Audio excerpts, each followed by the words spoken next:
नमस्कार दोस्तों, आज की इस क्लास में हम पढ़ने वाले हैं एनसीएफ 2005 के बारे में समझेंगे।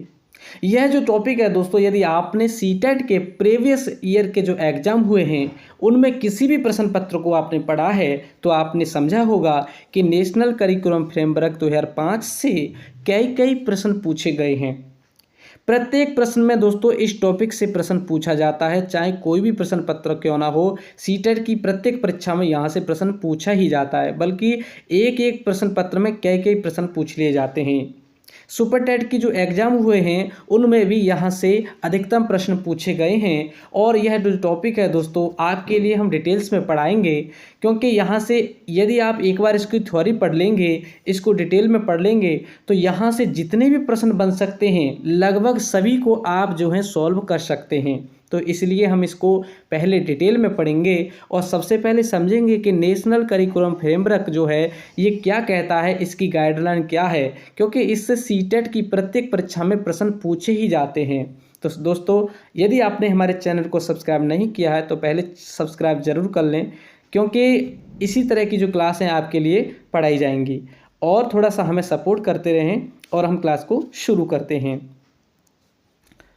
तो दोस्तों, सबसे पहले हम समझते हैं कि इसकी जो नेशनल करिकुलम है इसके बारे में दोस्तों जो भी इसकी थ्योरी दी गई है उसको पहले समझ लेते हैं। जैसा कि यहाँ पर आप पढ़ पाएंगे, यहाँ पर लिखा हुआ है कि राष्ट्रीय पाठ्यचर्या की रूपरेखा 2005, जिसे हम नेशनल करिकुलम फ्रेमवर्क के नाम से जानते हैं, एक ऐसा दस्तावेज है। क्या है? एक ऐसा दस्तावेज है जिसमें ऐसे विषयों पर, यहाँ पर इम्पोर्टेंट है, विषयों पर, ऐसे विषयों पर चर्चा की गई है कि बालकों को क्या और किस प्रकार से पढ़ाया जाए। यहाँ पर लिखा हुआ पढ़ पाएंगे आपके, बालकों को क्या और किस प्रकार से पढ़ाया जाना चाहिए। यही जो है एक ऐसा दस्तावेज है जो बताता है कि बच्चों को किस तरीके से और क्या पढ़ाना है। इसी के बारे में हम समझते हैं।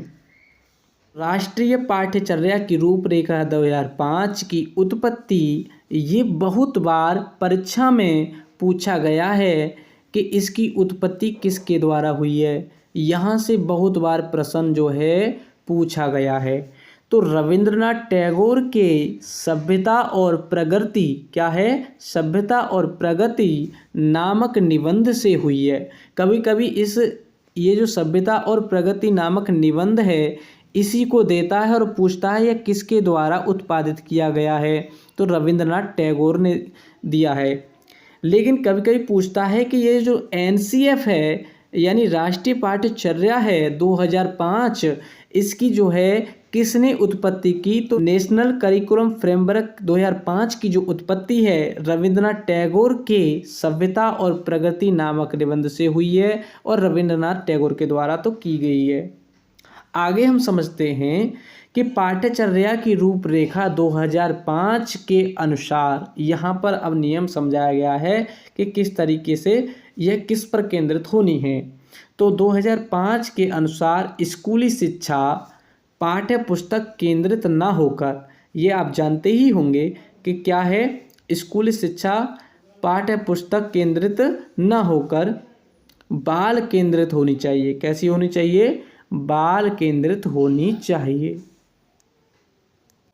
और बहुत ही इम्पोर्टेंट पॉइंट यहाँ पर आप समझेंगे कि यह जो परीक्षा में बहुत बार पूछा गया है कि राष्ट्रीय पाठ्यचर्या की रूपरेखा 2005 भारत के संविधान की किस अनुसूची में दिया गया है।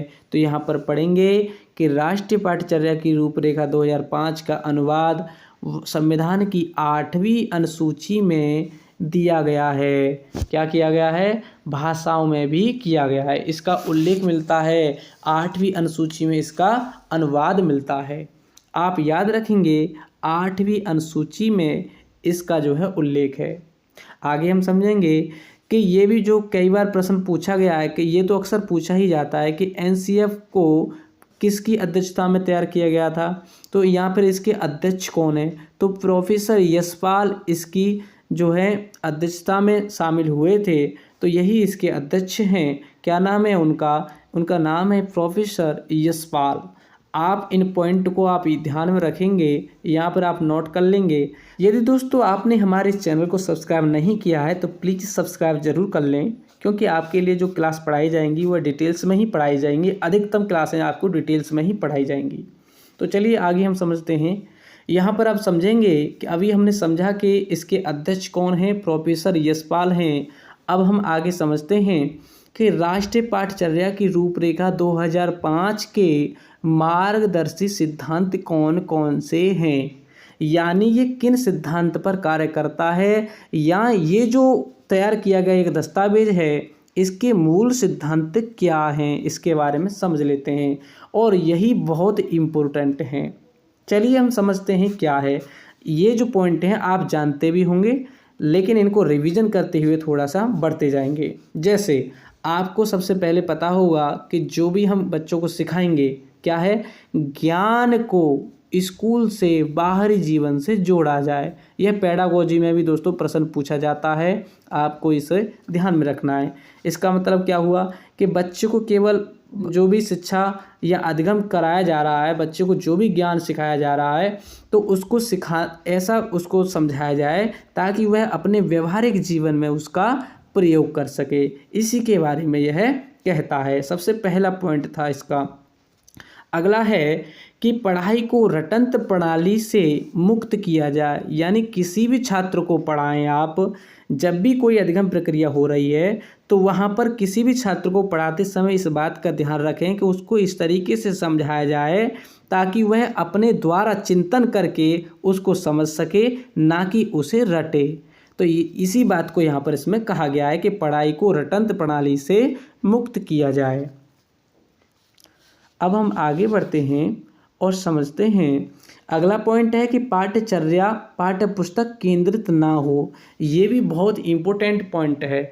इसको आप समझते ही होंगे कि जो भी पाठ्यचर्या का मतलब क्या है, जो हम सिलेबस बनाते हैं। सिलेबस माने यानी जो चीज़ें हमें पढ़ानी हैं, तो वो क्या है, पाठ्य पुस्तक केंद्रित ना हो, यानी बच्चों के हिसाब से होनी चाहिए। ये जो पाठ्य पुस्तक केंद्रित ना हो। विद्यालय में दी जाने वाली शिक्षा को विभिन्न प्रकार की गतिविधियों से समझाना चाहिए या उनको जोड़ करके समझाना चाहिए। यानी जो जैसे कि कोई भी चीज़ें हम सिखा रहे हैं, तो यहाँ पर आप समझ चुके होंगे कि जो बच्चों को अधिगम कराया जाता है वहाँ पर बहुत सारी प्रक्रियाएं करा करके बच्चों को एक्टिविटी कराते, यानी बच्चों को जो है गतिशील बनाते रहना है, उनको जो है कार्य में लगा के रहना है और स्वयं करके सीखें। इस पर उन्हें इसी तरीके से समझाना है। आगे बढ़ते हैं। अगला पॉइंट क्या है इसके बारे में समझते हैं। जैसा कि यहाँ पर आप समझेंगे कि राष्ट्रीय पाठ्यचर्या के प्रति आस्थावान विद्यार्थी तैयार किए जाए। आगे हम समझते हैं कि इसके बारे में एक बहुत ही इम्पोर्टेंट पॉइंट जो है दिया गया है, इसको भी समझ लेते हैं। यहाँ पर हम समझेंगे कि जो एनसीएफ है इसका जो निर्माण है एनसीईआरटी के द्वारा किया गया था एवं इसको पूर्ण करने का जो कार्य है वो कौन थे, प्रोफेसर कृष्ण कुमार थे। अभी हमने एनसीएफ के अध्यक्ष के बारे में पढ़ा था। अध्यक्ष इसके थे कौन थे, प्रोफेसर यशपाल थे। दोस्तों हमने समझा कि एनसीएफ 2005 के जो अध्यक्ष थे वो थे प्रोफेसर यशपाल, जबकि इसके कार्य पूर्ण कराने वाले जो निर्देशक हैं वो कौन हैं, प्रोफेसर कृष्ण कुमार। तो इसका जो प्रमुख लक्ष्य क्या है, एनसीएफ 2005 का लक्ष्य है आत्मज्ञान, यानी जो भी अधिगम करता है वह अपने आप से ज्ञान को समझें, यही यहाँ पर समझाया गया है। एनसीएफ 2005 भी यह भी बताती है कि प्रत्येक विद्यार्थी की अपनी क्षमता और कौशल होते हैं, यानी प्रत्येक विद्यार्थी में अलग अलग क्षमता होती है और अलग अलग कौशल भी होते हैं। तो दोस्तों अब हम समझते हैं कि राष्ट्रीय पाठ्यचर्या की रूपरेखा 2005 के सुझाव क्या हैं। ये बहुत इम्पोर्टेंट है, यहाँ से बहुत बार प्रश्न पूछे गए हैं। तो चलिए इसके बारे में हम समझ लेते हैं। जैसा कि यहाँ पर आप पढ़ेंगे इस वाले पॉइंट में कि यहाँ पर दिया गया है कि किसी भी प्रकार की सूचना को ज्ञान न मानने, यानी ज्ञान न माना जाए, यही बताया गया है कि सूचना को ज्ञान मानने से बचा जाए। आगे दिया गया है इसमें कि विद्यार्थियों को दी जाने वाली शिक्षा में शिक्षण सूत्र, जैसे आप जानते ही होंगे, ज्ञात से अज्ञात की ओर और मूर्त से अमूर्त की ओर आदि शिक्षण सूत्रों का अधिक प्रयोग किया जाना चाहिए। इसका मतलब आप समझ गए होंगे कि जो भी छात्र जानते हैं और जो सामने होता है, प्रत्यक्ष होता है, प्रत्यक्ष से अप्रत्यक्ष की ओर, यानी मूर्त से अमूर्त की ओर बच्चों को समझाना चाहिए। ज्ञात से अज्ञात की ओर जो उनके सामने हो, फिर उसके बाद उन्हें जो चीज़ सामने ना हो उसके कल्पना के द्वारा समझा सकते हैं। इसी प्रकार मूर्त से अमूर्त की ओर इन सूत्रों का प्रयोग किया जाना चाहिए। समझते हैं, इसमें लिखा हुआ है कि सजा व पुरस्कार की भावना को सीमित रूप से प्रयोग किया जाए।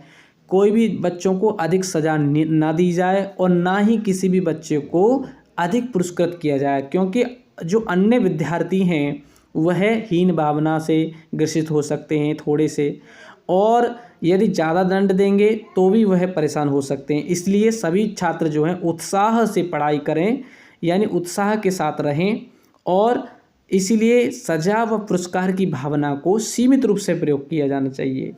अगला पॉइंट जो है इसमें दिया गया है कि सह शैक्षणिक गतिविधियों में बच्चों के अभिभावकों को भी जोड़ा जाए। बहुत इम्पोर्टेंट पॉइंट है कि एनसीएफ 2005 बिना बोझ के शिक्षा पर जोर देता है। किस पर देता है? बिना बोझ के शिक्षा पर जोर देता है। क्या कहता है? अगला जो पॉइंट है इसमें कहा गया है कि बच्चों को, ये भी बहुत इम्पोर्टेंट पॉइंट, आप इम्पोर्टेंट पॉइंट में याद रखेंगे कि एनसीएफ 2005 में बच्चों को उनकी मातृभाषा में शिक्षण कार्य किया जाना चाहिए। यानी बच्चे जो शुरू से जो भाषा बच्चे बचपन से सीखते हैं उसी को मातृभाषा कहते हैं। मातृभाषा में ही बच्चों को अधिकतम चीज़ें समझानी चाहिए, तभी जो है लर्निंग प्रोसेस या कहें तो अधिगम जो है अधिकतम हो पाता है। विशाल पाठ्यक्रम मोटी किताबें शिक्षा प्रणाली की असफलता का प्रतीक है। यानी ऐसा नहीं होना चाहिए क्योंकि बहुत बड़ा पाठ्यक्रम बना दिया और बहुत मोटी मोटी किताबें बच्चों को पढ़ाई जा रही। मूल्यों को उपदेश देकर नहीं, वातावरण देकर समझाना चाहिए। यानी बच्चों के लिए क्या किया जाए कि जो भी हमें बच्चों को वैल्यूज यानी मूल्यों को समझाना है तो उनको एक ऐसे वातावरण बनाना चाहिए वहाँ पर जिससे वह अपने वातावरण से सीख सकें। अगला है बच्चों को स्कूल से बाहर जीवन से तनाव मुक्त वातावरण प्रदान किया जाए। पुस्तकालय में बच्चों को स्वयं पुस्तक चुनने का अवसर दें ताकि वह बच्चे अपनी पसंद से पुस्तक पढ़ सकें। इसका मतलब क्या है कि बच्चे की जो भी रुचि होगी बच्चा उसी को पुस्तक को चुनेगा और अपने आप वह अध्ययन करेगा। इसीलिए यहाँ पर कहा गया है कि पुस्तकालय में जो भी पुस्तक है वह बच्चे अपने आप से चुने, यानी स्वयं पुस्तक चुनने का अवसर प्रदान किया जाना चाहिए। कि सांस्कृतिक कार्यक्रमों में मनोरंजन के स्थान पर सौंदर्य बोध को बढ़ावा देना चाहिए। शिक्षकों को अकादमिक संसाधन व नवाचार आदि समय पर पहुंचाए जाएं। समुदाय को मानवीय संसाधन के रूप में प्रयुक्त होने का अवसर है। मानसिक स्तर पर योग्यता के अनुसार, यहाँ पर यह इम्पोर्टेंट पॉइंट है कि मानसिक स्तर पर योग्यता के अनुसार पाठ्यक्रम का निर्धारण किया जाना चाहिए। किस स्तर पर, यानी प्रत्येक बच्चे की मानसिक क्षमता अलग अलग होती है। इसी के अनुसार जो भी जितनी बच्चों में योग्यता है और वह किस स्तर के बच्चे हैं, छोटे बच्चे हैं तो छोटा पाठ्यक्रम होना चाहिए। उन्हीं के मानसिक एवं योग्यता के जो भी स्तर है उसी के अनुसार उनका पाठ्यक्रम का निर्धारण होना चाहिए। यह भी हमारा कौन बताता है? एनसीएफ 2005 यानी कि नेशनल करिकुलम फ्रेमवर्क 2005 के द्वारा बताए गए महत्वपूर्ण निर्देश हैं। आगे हम पढ़ते हैं, आगे हम समझते हैं कि यहाँ शांति को बढ़ावा देना चाहिए। महिलाओं के प्रति आदर और जिम्मेदारी का दृष्टिकोण विकसित करने की कार्यक्रम का आयोजन करना चाहिए। ये भी एक इम्पोर्टेंट पॉइंट है। यहाँ पर बच्चों का जो प्रश्न बनते हैं अधिगम लर्निंग से, यहाँ पर कई बार प्रश्न पूछा गया है कि बच्चों के चहुमुखी विकास पर आधारित पाठ्यचर्या होनी चाहिए। सभी विद्यार्थियों हेतु समावेशी वातावरण तैयार किया जाए। यानी ऐसा नहीं कि उस बच्चे के लिए अलग हो, किसी अन्य बच्चे के लिए अलग हो, सभी बच्चों के लिए समावेशी शिक्षा का वातावरण तैयार होना चाहिए। यह कहें तो वातावरण बनाना चाहिए। तो दोस्तों अगली जो क्लास है उसमें पढ़ेंगे हम एनसीएफ के जो प्रमुख सूत्र हैं उनके बारे में समझेंगे। यदि क्लास दोस्तों आपको जरा सी भी अच्छी लगी हो तो प्लीज़ कमेंट में ज़रूर बताना। आगे आप किस टॉपिक को पढ़ना चाहते हैं तो वह भी आप कमेंट में बता सकते हैं। चैनल को सब्सक्राइब ज़रूर करेंगे। मैंने पहले भी कहा था कि चैनल को सब्सक्राइब जो है ज़रूर कर लें, ताकि जो यदि आप चैनल को सब्सक्राइब कर लेते हैं तो आपको जो है आगे की क्लास जो है क्रम से पढ़ने के लिए मिल जाएंगी, यानी ये जो क्लास है दोस्तों आपको डिटेल में पढ़ने के लिए मिलेगी। इसलिए दोस्तों चैनल को सब्सक्राइब करते हुए वीडियो को लाइक भी कर सकते हैं आप, और समझेंगे कि आगे जो इसके पॉइंट रह गए हैं उनको हम पढ़ लेंगे। इसके पश्चात आगे की जो भी क्लासें हैं वह भी आपके लिए डिटेल्स में पढ़ाई जाएंगी। थोड़ा सा हमें सपोर्ट करते रहें, चैनल को सब्सक्राइब ज़रूर कर लें, और हम समझेंगे आगे कि इसमें जो भी पॉइंट रह गए हैं उनको कंप्लीट करके नया टॉपिक पढ़ेंगे। चलिए दोस्तों, आज की क्लास में इतना ही। आप अपनी पढ़ाई करते रहें और साथ ही अपने देश को बेहतर बनाते रहें। थैंक यू दोस्तों, नमस्कार।